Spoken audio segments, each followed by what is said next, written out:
Hello, I'm David D. Cosmo. Welcome to ECTV Live. I'm joined by my co-host, Rusty Fender. Rusty. Happy holidays, season's greetings. Happy holidays, Christmas. It's Christmas. What a wonderful time, and what a great present we have for everybody. You bet. Just after the big day. To tell us about it, Joanne Arduino, who's with the Scranton Ballet Theater and has joins us every year at this time. Joanne. Well, thank you for having me back. It's so good to have you here to talk about this special Christmas present. And it is, of course, the Nutcracker. It is. At Marywood, and we'll give you all the times and the specific days. But I talk about this being a present, and I remember you telling us this technically is a present. Absolutely. For 42 years.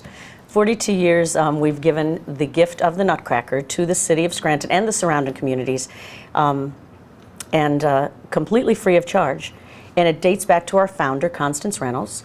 And would you like me to tell that story? It's very important to have the history of this and to why it's become such a tradition for so many people, both from the performing standpoint and from the audience standpoint. Absolutely, and a tradition is true, not only, as you mentioned, the performers, because it is part of everyone's holiday tradition. And as they go on in their careers, they really miss having that part of their Christmas holiday, because we just get used to it, and not only get used to it in the camaraderie and the giving aspect of it, but to see the reaction from the public and the children is really just so heartwarming. But as I said, it comes back to our founder, the late Constance Reynolds, who founded Ballet Theatre in 1958, and she was a native of Scotland. And when she came, she felt that the people of Scranton, you know, the friendly city, it has its name for a reason, she thought the people here were so very welcoming to her.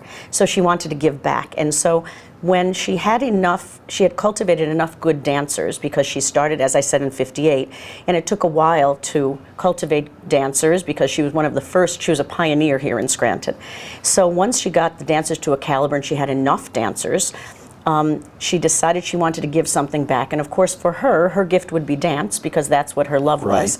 And the perfect time of year to give back is the holiday season, and the perfect gift of ballet is the Nutcracker. Which fits with Christmas so Absolutely. well, sure. So she went to the then president of Marywood, which was Marywood College then, Sister Coleman Nee, and asked if they would partner and present this gift to the people of the northeastern Pennsylvania region completely free of charge.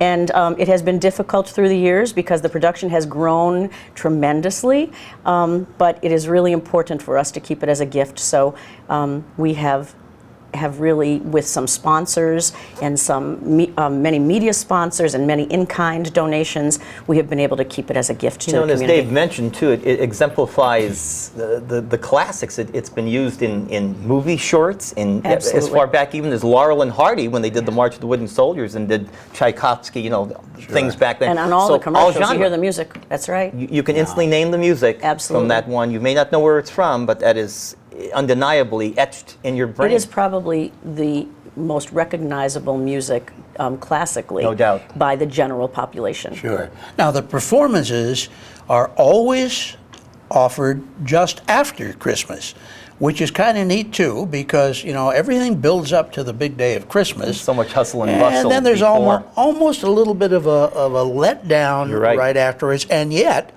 so many people have the time off. Correct. At that time. So it is a great time to get a family together. And it's always often, correct me if I'm wrong, on the 26th, the 27th, and the 28th. It is at Marywood University in Scranton.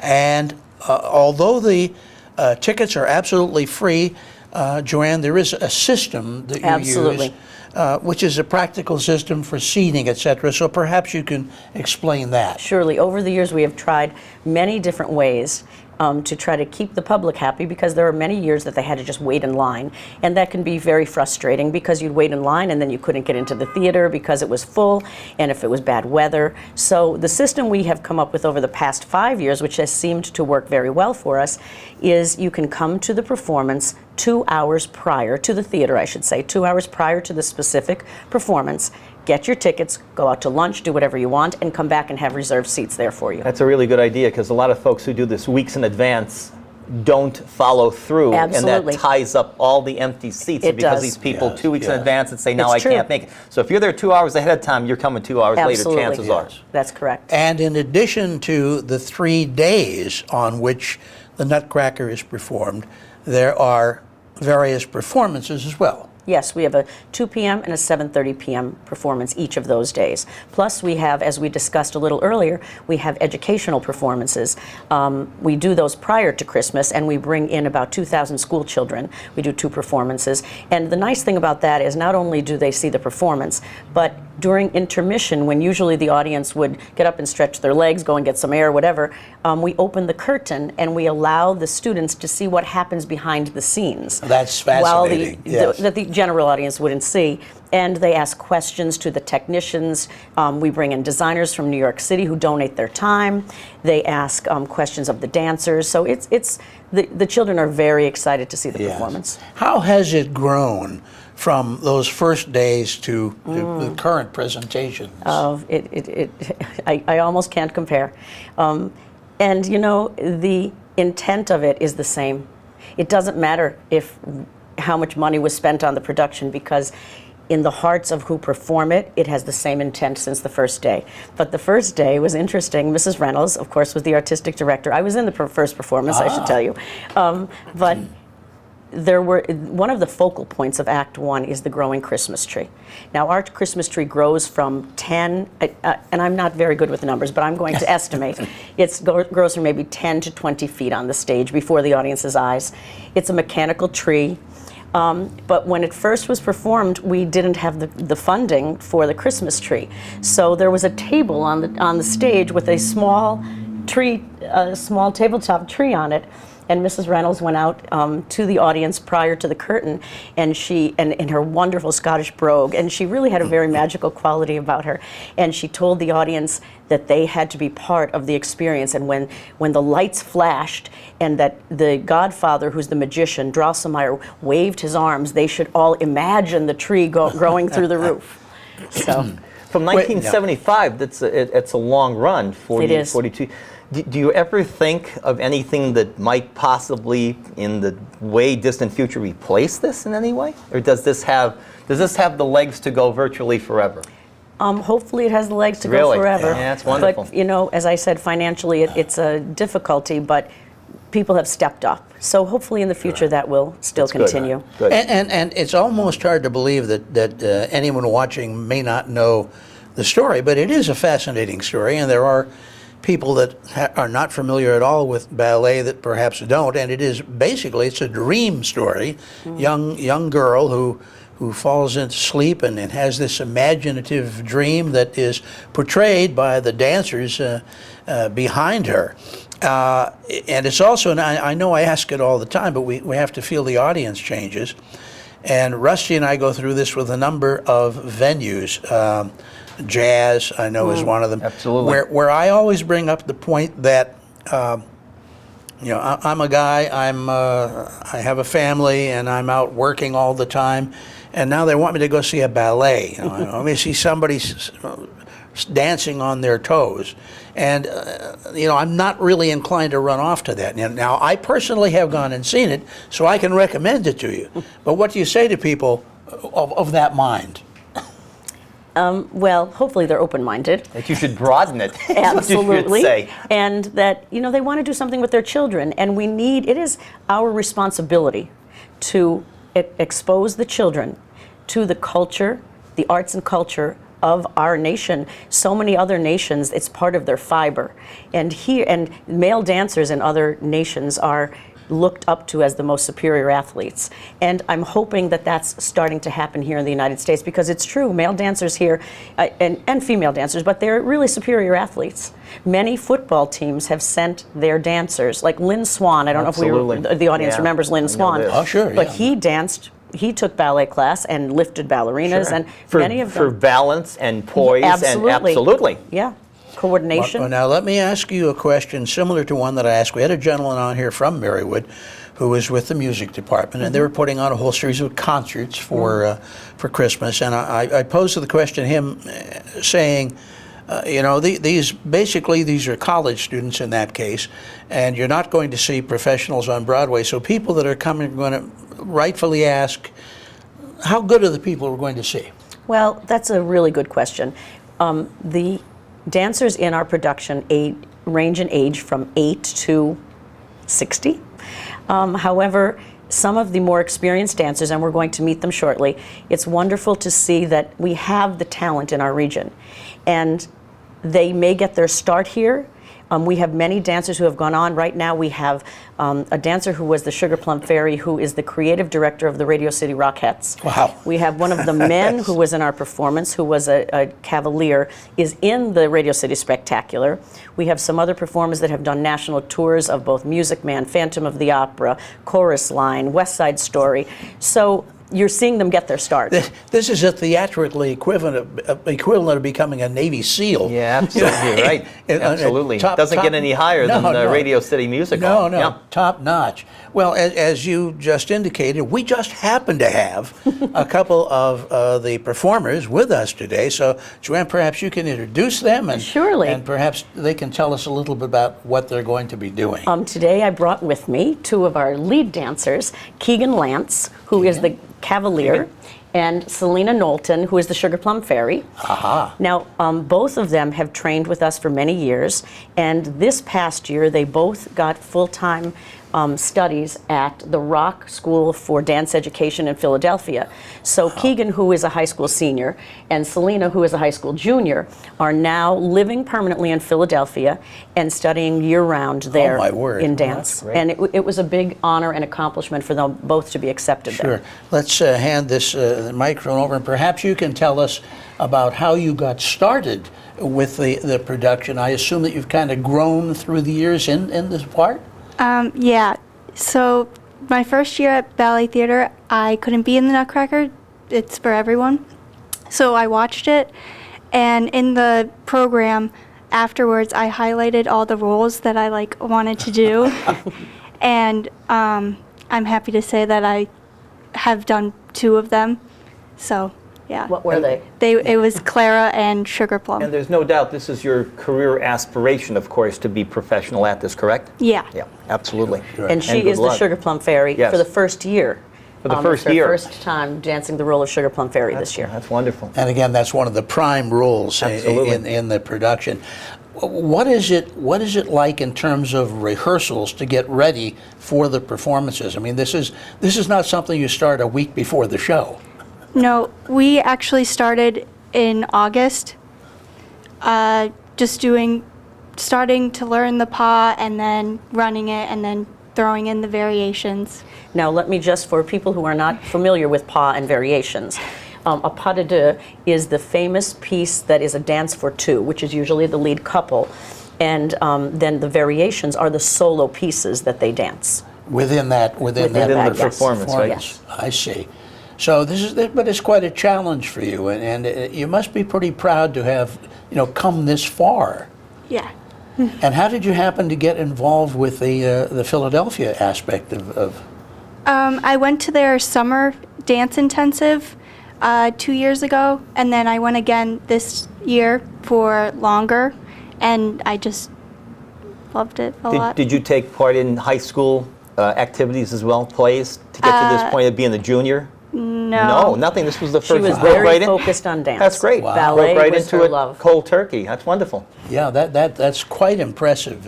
You can be very proud, and I'm sure you're very proud Oh, of her. absolutely. Absolutely. Thank you. Absolutely. Yeah. Well, and we have, as they are, we have quite a few dancers who do summer intensives, so they go different places outside of the area just to broaden their knowledge. Like a and summer to stock, strengthen more or it. less. Yes, Yeah, and it absolutely. strengthens their technique No and doubt. exposes them to other teachers, so it really benefits whoever goes to study in the summer. Yeah, well, that's great. Let's turn to our young man. Is Keegan, is it?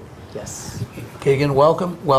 Now, let's switch the question that I asked earlier about getting the guys out to see a ballet, and sometimes you got to drag us, and now you're in it.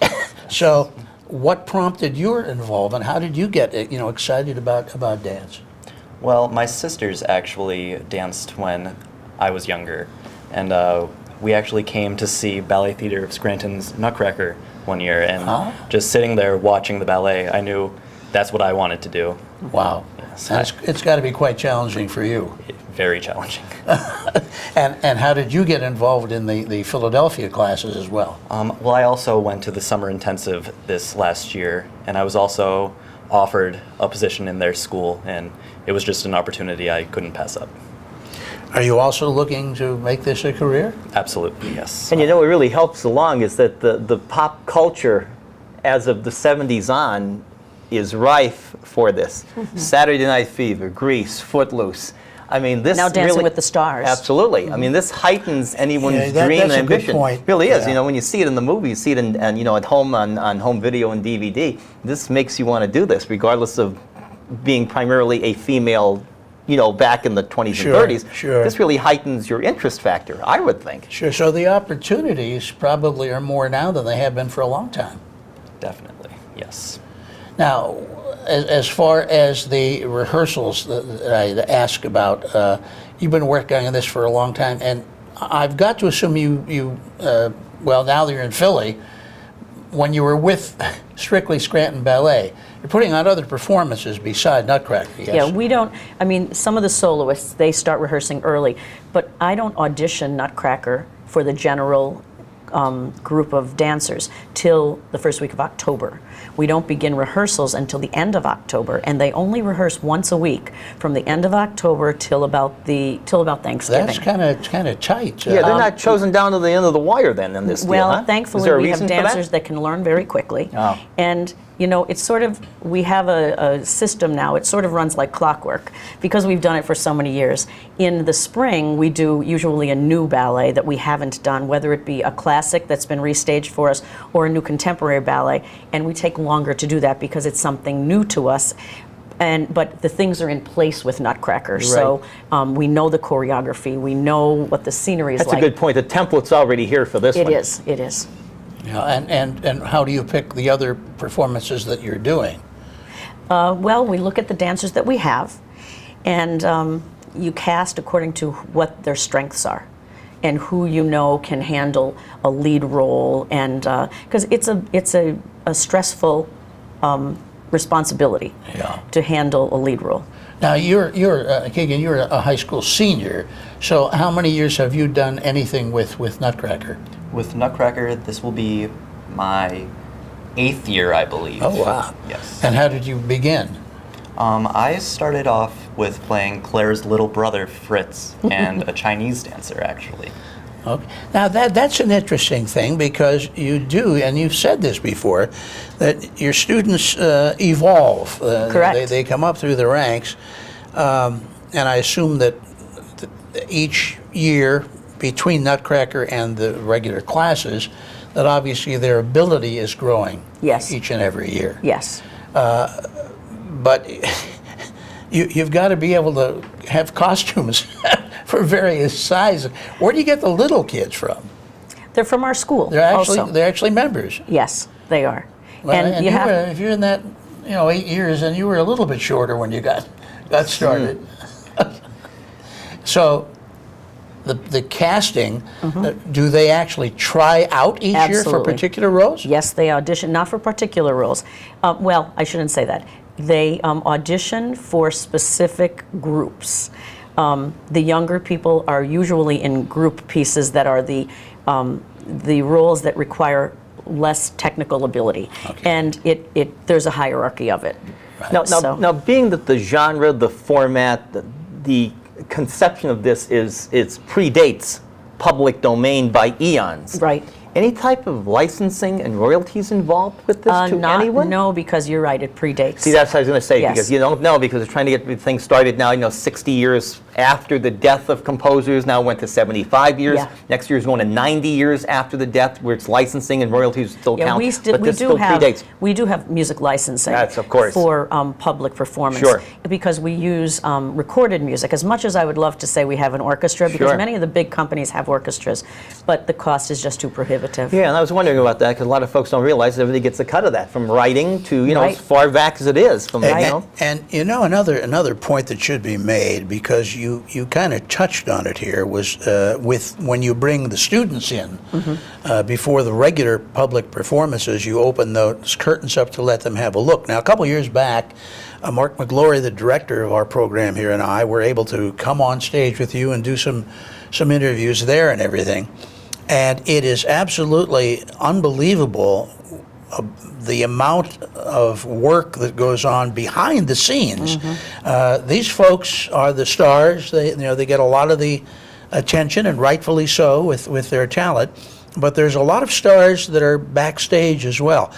And we ought to talk about this because it's almost like two platoons of dramatic performers.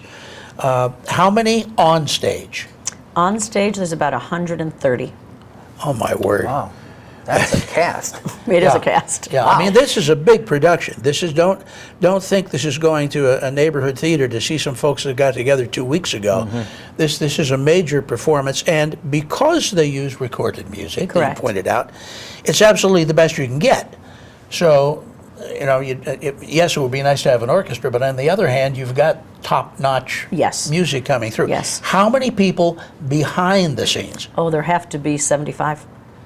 And, Now, and well, we've talked about what it do they before. do? What Well, do 75 people do? Well, Keegan's mother just happens to be an excellent costumer, and she handles all the costumes along with the committee. There are prop mistresses, and they have their own committees. I should call them traffic control, but Stage blocking and lighting. absolutely. Well, Stage blocking. Just the people who get people onto the stage Sure. and off the stage, and that everybody flows and knows when they have to be where they have to be. And then there is the technical theater crew who pulls the curtains, who does all the fog and the special effects. Then there's the sound technicians and the stage manager who manages everybody and tells them when everything should happen. Then there's the lighting directors. And I've said before, we have, he just was here and left this morning, my good friend and Emmy Award-winning lighting designer, Dennis Size, who's from Scranton. He comes back every year and helps focus lights and adds his special touch. Literally very, very well-known professionals that help with this. Absolutely. So many people give of themselves, and we're really very fortunate. And they've done it for years because they have a special place not only for ballet theater but for the city of Scranton. Yeah. Well, you're lucky now, too, because you're established, and that will get the names to come back. Instead of somebody, unfortunately, starting out a year or two, this is the one you're going to go, because this is now the definitive established one. Yeah. Thank you. Yeah. What kind of reaction do you get from the audience after you've done the performance? Do you get to see some of the people in the audience and talk with them? We do. After the performance, they have to take a couple minutes, and then they open the doors to the theater, and we get to go out and see some people, and it's always good remarks. That's good. And how about you? Same situation. You get to meet some of the people that are enjoying the show, and then find out, what they have to say. Yeah, it's nice to see them, and then also like the kids and their reaction to the show is always nice. Sure. Let's go over again the idea of how you set up the tickets, because it's Sure. But they are free. But we want to make sure that's absolutely clear. There's no cost involved to going to see any of these performances. You can see the pros there. You can see the technicians backstage that help you keep the microphone where it's supposed to be instead of falling off your tie. But in any case, what's the system? They come 2 hours before any given performance. Yes, a specific performance. You come 2 hours to the box office at Marywood University. Where is the theater? It is on, I believe the address is 2300 Adams Avenue in Scranton. So it's right off the Look, campus. see our technicians, he's performing- right on top Yeah. of it. So it's right off the campus, just literally like right across the street from It is. the main entrance. The main to entrance has the school. archway. It is across the street. It's the Set La Verghetta Performing Arts Theater. Okay, now they come 2 hours before. Do they request certain seats, or how do they? Well, unfortunately, we can't do that. It's first come, first serve. Okay. So when you get there, whatever seats are open, they give you your block of tickets, and then you come back a half an hour before the performance. How many does it hold for a performance? 1,100. 1,100. So each year we basically fill the performance. So we have 6,000 people who see the performance and 2,000 school children. Yeah, and I tell you what we've done, and it might be a suggestion, especially for those coming to see the evening performance. You get there 2 hours before. You can get your tickets in advance, and it's a great opportunity to take a little run through Naog Park. Absolutely. And see the lighting display up there. Yeah. Or grab an evening sandwich at one of the local shops or something like that, and then come back. And the show runs about 2 hours. 2 hours. Okay, and there's an intermission as well. There is an intermission, yes. Okay. What are the plans for making sure that this continues? I think you mentioned there's a need for sponsors. Yes, we have, if you go on our website, which is balletscranton.org, there's an opportunity to be a benefactor of Nutcracker.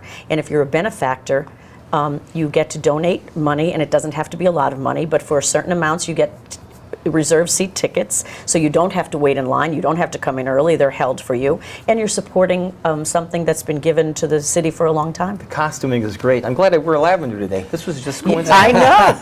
I didn't get the memo. Obviously not.